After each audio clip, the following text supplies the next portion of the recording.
তেওঁ এইবাৰ ভাবিছিল ঘৰলৈ যাব। ঘৰত গৈ সকলোকে লগ পাব। ঘৰখনৰ মানুহবোৰ বা কেনেকৈ আছে, কিমান মৰমত চাগে তেওঁৰ মাকে তেওঁলৈ বস্তু পাতি থৈ দিছে, কিবা এটা বনাই থৈছে খাবলৈ। ক'ত হ'ব তেনেকুৱাবিলাক? বিহু বুলি তেওঁ এবাৰো ঘৰলৈ যাবলৈ নাপায়।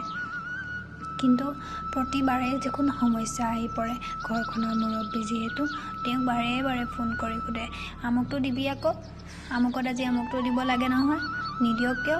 আজি আমুকটো ল'ব লাগিব নহয়, ঘৰখনত আজি এইটো প্ৰব্লেম নহয়। তেওঁ প্ৰতিবাৰে ভাবে তেওঁৰ কাৰণে কিবা এটা ল'ব, কিন্তু এবাৰো ল'ব নোৱাৰে। কিয় জানেনে?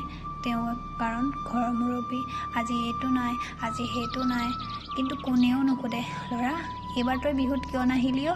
হ'ব দে, যদি তোৰ কিবা অসুবিধা হৈছে দিব নালাগে দে, আমি এইবাৰ তেনেকৈ জোৰা মাৰিম, তই মুঠতে ভালকৈ থাক। তেনেকৈ সোধা মানুহ নাই। কিন্তু তেওঁক সুধিলে, ল'ৰা পইচা দিবি আকৌ, তই নিদিলে কেনেকৈ হ'ব? তয়ে আছ, তই নিদিলে কেনেকৈ হ'ব? কিন্তু বাকীবোৰৰ